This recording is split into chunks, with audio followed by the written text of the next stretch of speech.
Welcome to Moose Plays, everyone. I'm the Liquor Moose, and today we will be going over Season 3, the semifinals of the playoffs between myself and Matt, aka coach of the London Luxrays.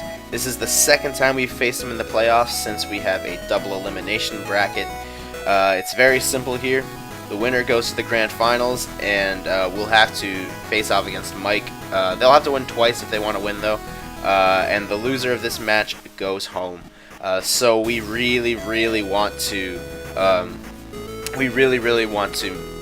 try to win here. We really want the championship title. I know it's nothing much because it's just our friendly league, but I really want to prove something, that I'm one of the better players. I already have established that I'm one of the better players of the league, but with no championship, I really just want to win it.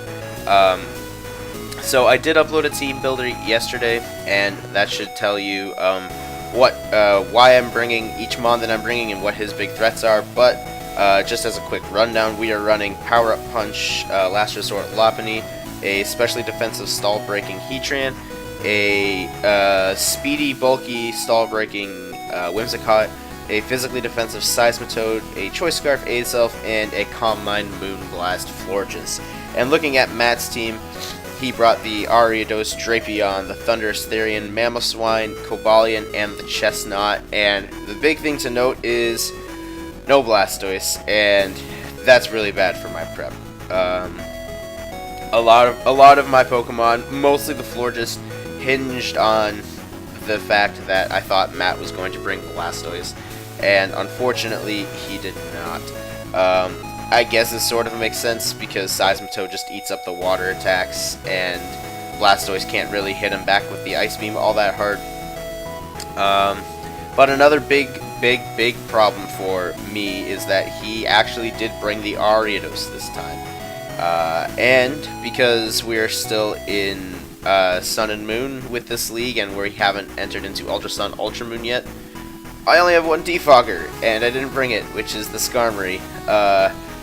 Man, if Whimsicott got Defog in this match, I would probably bring Defog on Whimsicott every single match.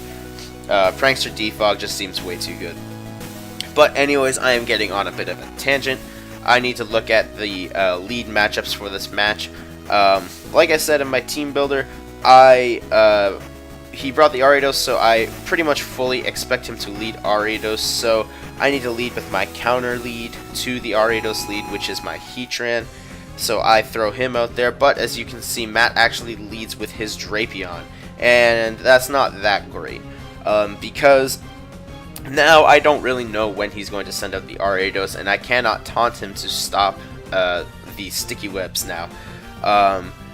Unfortunately, Matt is going off of the fact that I did upload my team builder for our last match during while the playoffs were still going on, basically, and he did check out my all of my prep and why I brought the stuff I brought last time.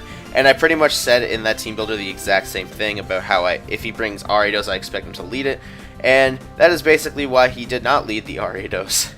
But anyways, if we remember what happened last time when this matchup showed up of Heatran versus Drapion, I need to do the same thing. I need to double out into Whimsicott because I need to scout for Earthquake, because that puts a massive dent into Heatran, obviously, as I switch in Whimsicott, and he does in fact go for the Earthquake, so he does have that over Aqua Tail this time. So now I obviously need to scout for the Poison move, and I U-turn out, and I'm going to go into Seismitoad here, as that is a good middle ground play. Had I gone into the Heatran there, then it would have been the same situation as the turn before, where I would just have to double back into Whimsicott, essentially, to block the Earthquake. At least with this move, I can try to make some forward progress on my part. Unfortunately, Matt does get a little bit of luck here with the Poison, which does hinder Seismitoad a little bit, but because I have leftovers and this is normal poison and not toxic, it doesn't hinder it as much as a toxic would. I'm fine with this, and it also means I can't get burned, but I mean, the burn doesn't really matter since I'm not physically attacking. But yeah, so seeing as this is the case, I'm going to take this opportunity to set up my Stealth Rocks, as I do think that Stealth Rocks are very important in this match. as he actually withdraws into the sorry, not into the Seismitoad, into the Chestnut. So anticipating the grass move, potentially Leech Seed, I actually double into Whimsicott here to try to block his Leech Seed, as he actually doubles into his Drapion. So that was a nice double on his part. So now I need to U-turn, expecting to block another Poison Jab, but not try to Earthquake, predicting the Heatran. I go into Seismitoad here to take another Poison Jab. Matt makes the smart play and goes for the knockoff, so my leftovers are gone. So now in this turn here, seeing as I saw his switch into the Seismitoad was his Chestnut, I am actually going to try to predict that and Toxic it. Which is why you would think, like, why would you Toxic in front of a Drapion? So, but he actually switches into his Ariados here, which still blocks my Toxic. So, like I said during the lead deciding part of the match, this is really bad because now I basically can't stop Matt from setting up webs. I couldn't get Heatran out in time to taunt it. I mean, to be fair, I could have tried to predict the Ariados, but I mean, that was a stretch considering that he had the Drapion out and he does carry he's carrying Earthquake on his Drapion this time. I think it was too much of a risk to try to predict that.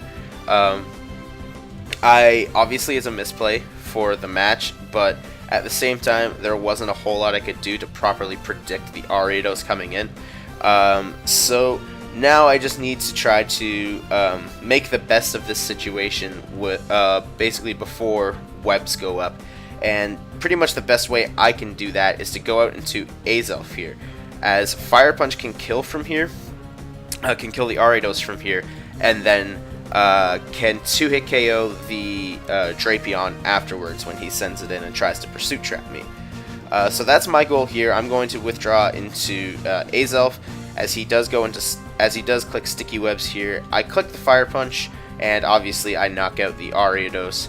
As he is going to go, like I said, into Drapion. And like I said, last time this situation came up, Azelf poses a very huge problem for Matt's team, so I fully expect him to try to Pursuit Trap me here. Because this happened last time, and last time I told him I know I live Pursuit if I stay in. However, Knockoff kills me outright. I still sort of expect him to Pursuit Trap here because Azelf is just such a huge problem for his team, and I don't think he wants to risk letting this run around much longer, especially when Sticky Web doesn't affect it. So I am going to go for the Fire Punch here since it is a 2-hit KO and I am choice locked into it anyways. But as we can see, he does click Knockoff. So once again, Matt kind of taking advantage of the mind games that rematches have. So seeing how this is going to go, I need to kill this Drapion.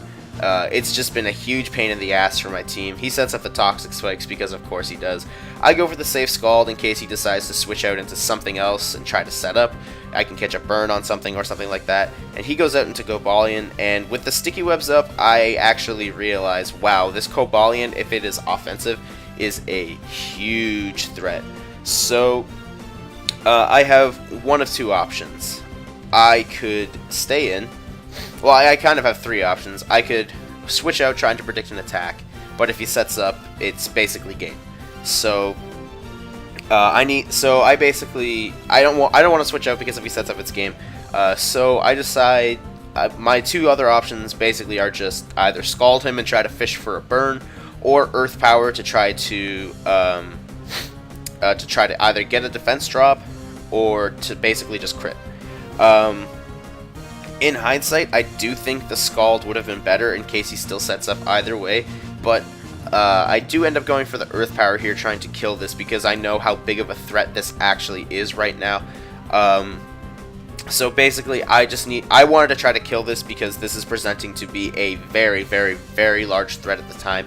So I'm just going to click Earth Power instead of Scald. I do think, in hindsight, Scald trying to fish for a burn would have been better, but like I said, I can't change it now. So he Swords Dances, and my Earth Power unfortunately does not kill, and my Seismitoad does go down here to the poison. So now this is a huge problem. I felt really defeated at the time, so to be honest, I kind of just threw away Lopunny right here.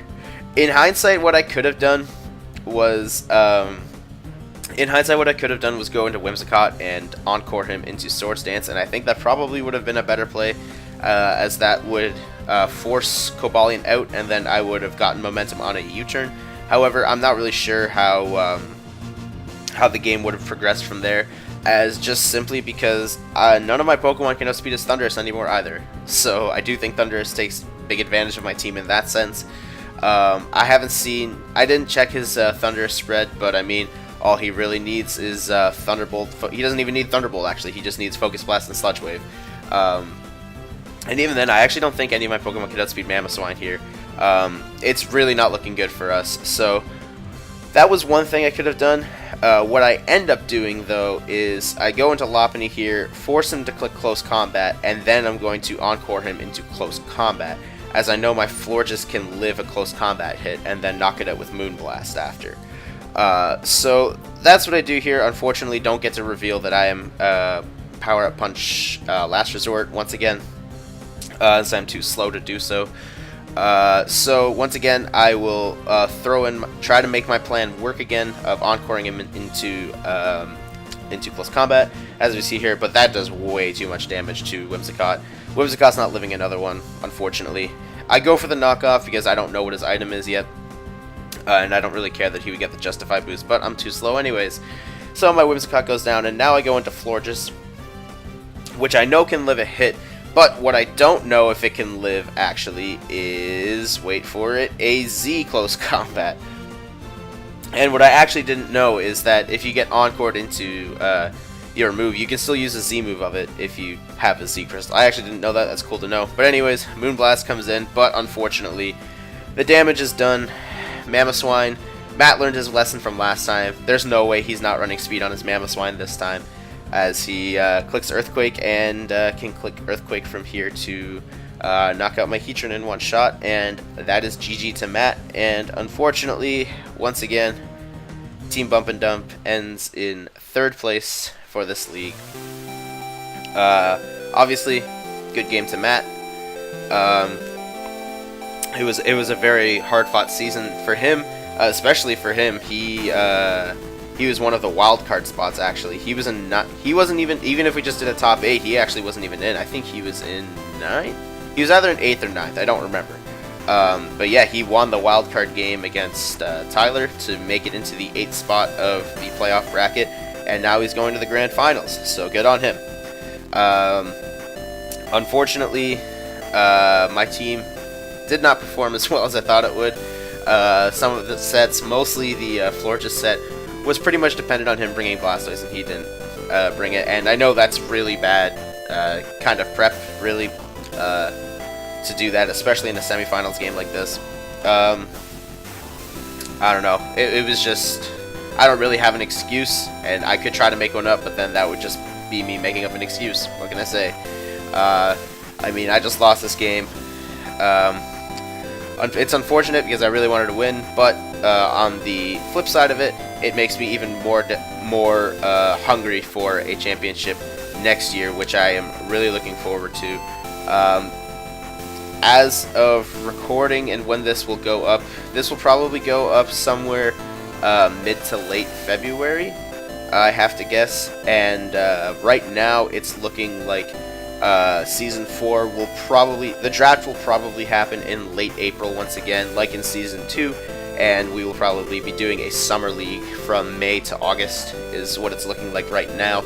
I'll probably make a video. I don't know if I'll do like a recap video of it. I mean, it's not like this is a required upload league, but hey, if I want to, basically, if I want to make myself more well-known and try to put myself out there, maybe I do need to do stuff like this. But anyways, yep. That was the game, and that was the season for Team Bump and Dump. One thing I will address about this is we are rebranding next year. Team Bump and Dump had a good run, but again, on the whole, trying to put myself out there thing, I do want to have like a more quote-unquote serious team name. So we will be rebranding next year. I know what it is, but I don't want to spoil it yet. But yeah, so look forward to PDL Season 4. which will hopefully take place starting in May. Sounds about right.